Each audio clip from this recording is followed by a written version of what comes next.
Hi, John Ryan here. Last week, USA Team Handball held a board of directors meeting. Standard fare for the most part, but I'm now going to play a 3-minute audio clip from the meeting, which is seemingly just a mundane discussion about a proposed new member for the Nominating and Governments Committee. Short note, I recorded the meeting with an over the air recorder, so my brief cameo, if you will, is not heard by the meeting attendees. After the clip, I'll explain why I reacted the way I did. Last topic related to committees that I wanted to bring up is we are still responsible for filling one seat on the NGC.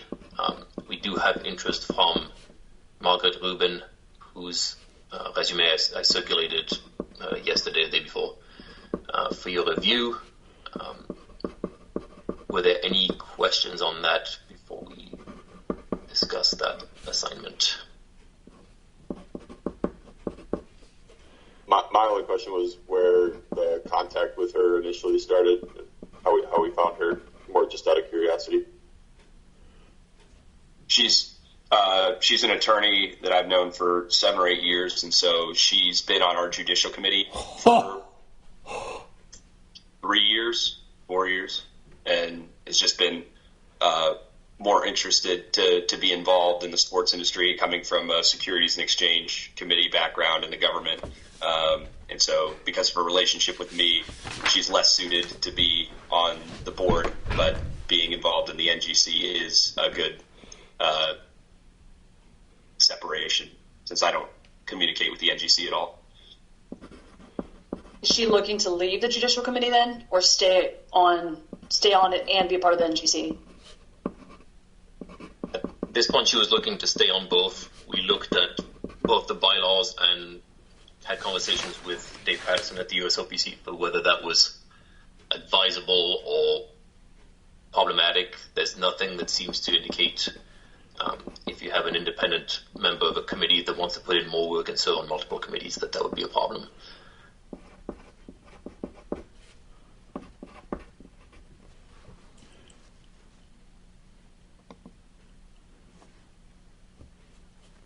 Any other thoughts or comments?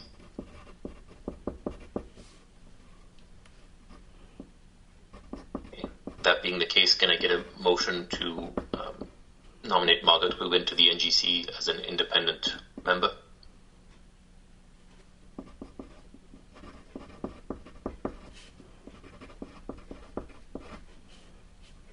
I'll put forward the motion to nominate Margaret Rubin. Can I get a second? Second. All in favor?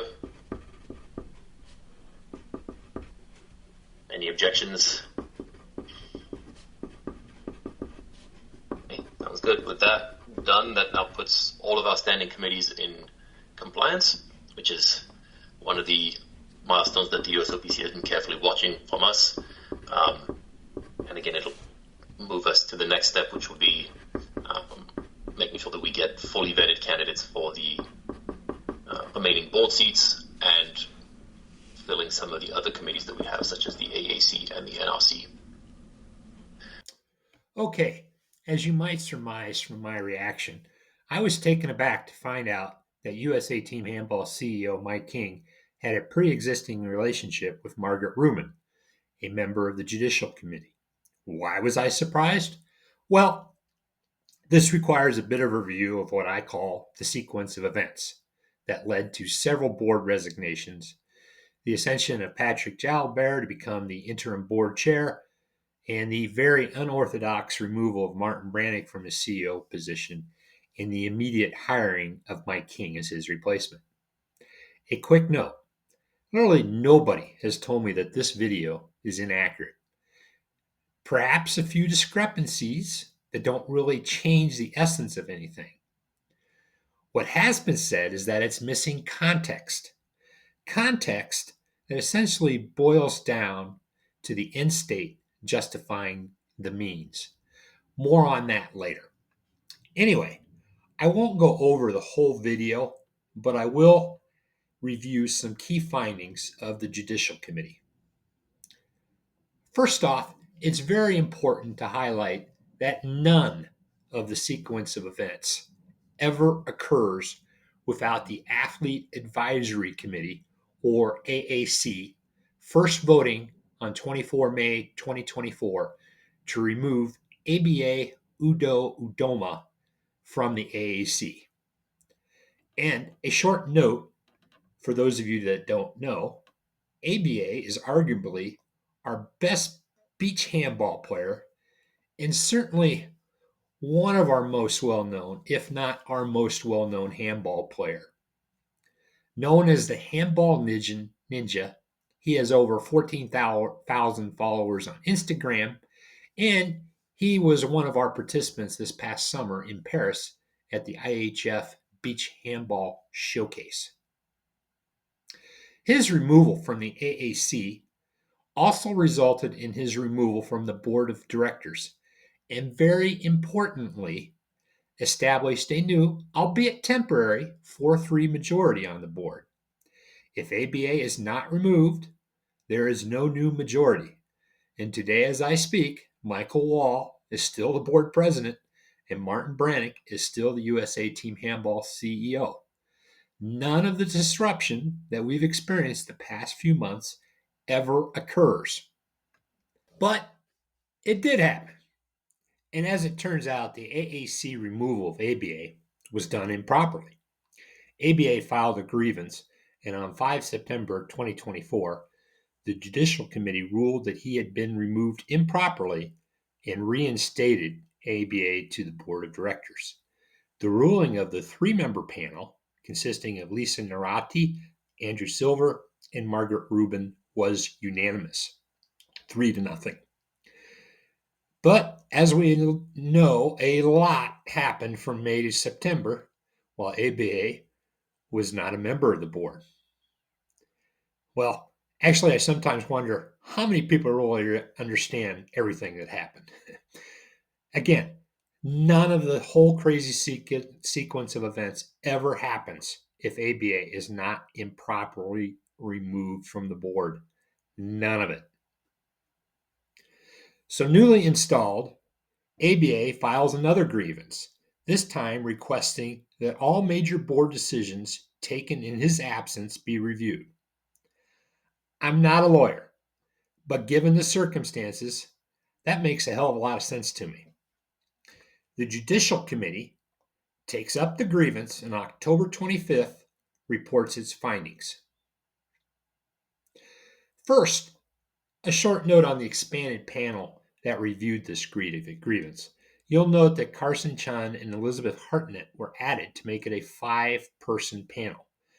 Presumably, they were added as athlete reps.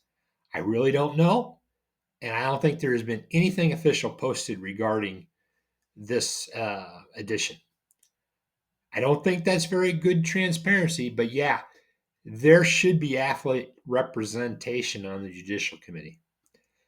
And importantly, I have no idea what their relationship is to ABA and to Michael King. But I'm guessing they both know those individuals pretty well, since I think they were all part of the Auburn residency program and probably overlap some. Maybe one could complain that they were part of a King faction, if you will, but I don't really know. And let's be clear, if you are part of our very small handball community, you're going to have opinions and probably some bias on virtually everyone in our small community. It's simply unavoidable. But this is why we have independent people on our boards and committees. As I wrote in a commentary a while back regarding the independent directors on the board of directors, they don't have a dog in the fight. And that means they are far less likely to be biased. In my opinion, they are the canaries in the coal mine to warn us that something might be amiss. But getting back to the decisions, you'll see that they reviewed the previous judicial decision to reinstate ABA. Not surprisingly, since none of the facts had changed, the 3 members, Narati, Silver, and Rubin, reaffirmed their decision, while Carson and Hartnett disagreed. Another side note, I'm impressed with the research the dissenters did. If I didn't know better, I'd think they might have gotten some help from someone with a legal background. But on the second decision, to have the board review major decisions that took place in ABA's absence, Margaret Rubin joined um, Carson Chun and Elizabeth Hartnett to, to find that even though ABA was removed improperly, everything decided in his absence should still stand. Narati and Silver dissented, and again, I'm not a lawyer, but I've read the finding. It's a lot of twisted legal logic about whether Robert's rules of order apply or not. Best I can tell, one could probably rationalize either legal side based on the end result they preferred. But I think if you did not have a preference on the end result, it seems pretty logical to say, well, none of this should have ever happened. So yeah, go back and fix it. As I mentioned before, I'm not going to overly question members of our small community.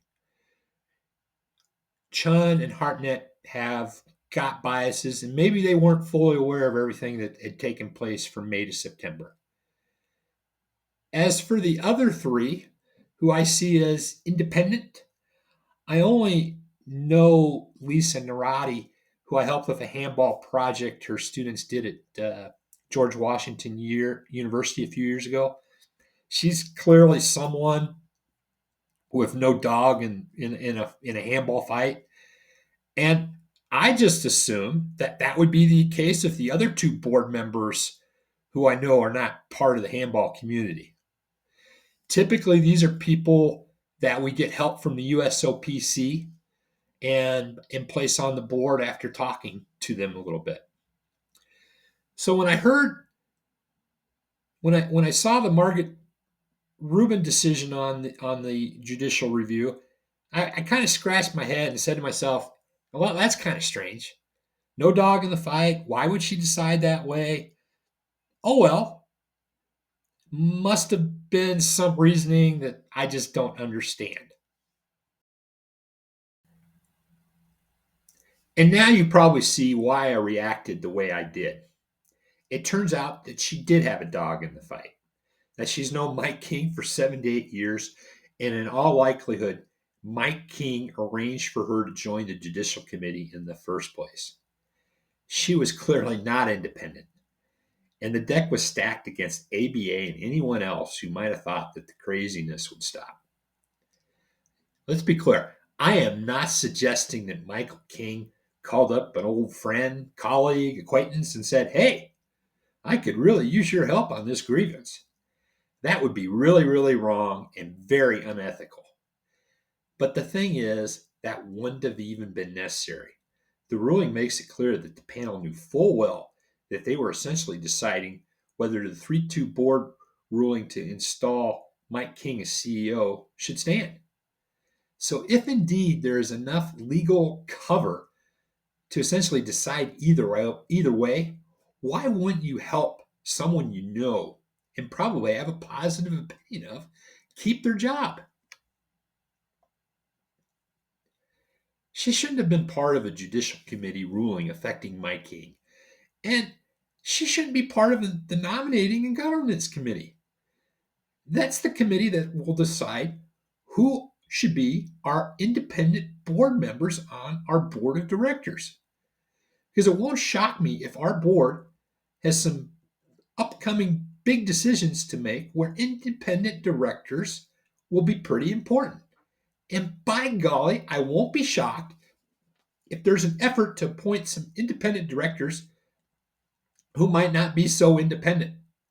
For instance, recently appointed independent director Andre Carter was part of the handball union leadership that was negotiating with USA Team Handball. That doesn't seem very independent to me. I don't know Andre Carter. I don't know Margaret Rubin. They're probably great people. I just don't think they're independent.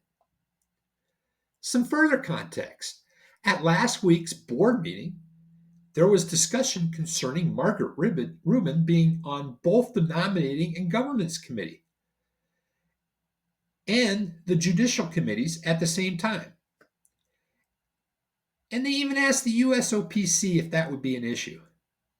That's great. But that's small potatoes compared to her pivotal role in a decision that actually kept both Jalabert and King in their current position. That without her ruling, they would likely be gone. Maybe that would have been a good discussion point to have with the Olympic Committee and the board of directors before they approved her for the NGC committee.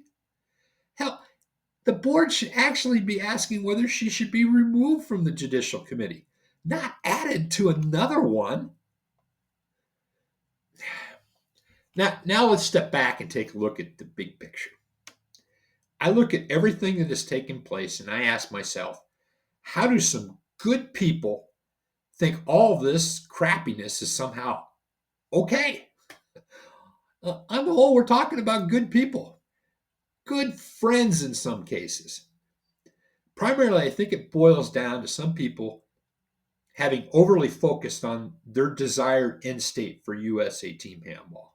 And in doing so, they lost sight of the means required to get there. And I'm here telling you that the means matters. Multiple little manipulations that individually might have seemed not so bad, but when combined, they all add up to something really crappy. And this doesn't even account for what I and others may have missed and are totally unaware of. Like the Rubin thing that I just learned of. If the means to achieve something is crappy enough, guess what? You're not getting the end state you thought you were going to get. Instead, you have a pretty compromised board president and CEO with credibility problems. You have organizations like the Forum Club Handball dismissing themselves entirely, and organizations like the USOPC and the IHF considering the same thing. Massive amounts of disruption and major financial issues we simply don't need. This is not saving handball from an ineffectual board president and CEO. No, these are self-inflicted wounds for our already under-resourced organization. That's why I'm pissed off. That's why a lot of people are pissed off, even if they are afraid to speak out. And you know what's more troubling? It looks like the crappiness is still going on. I've been criticized as a whiny conspiracy theorist, and I'm used to it. I've got thick skin. And you know what my response is to that? Well, just read the following caption.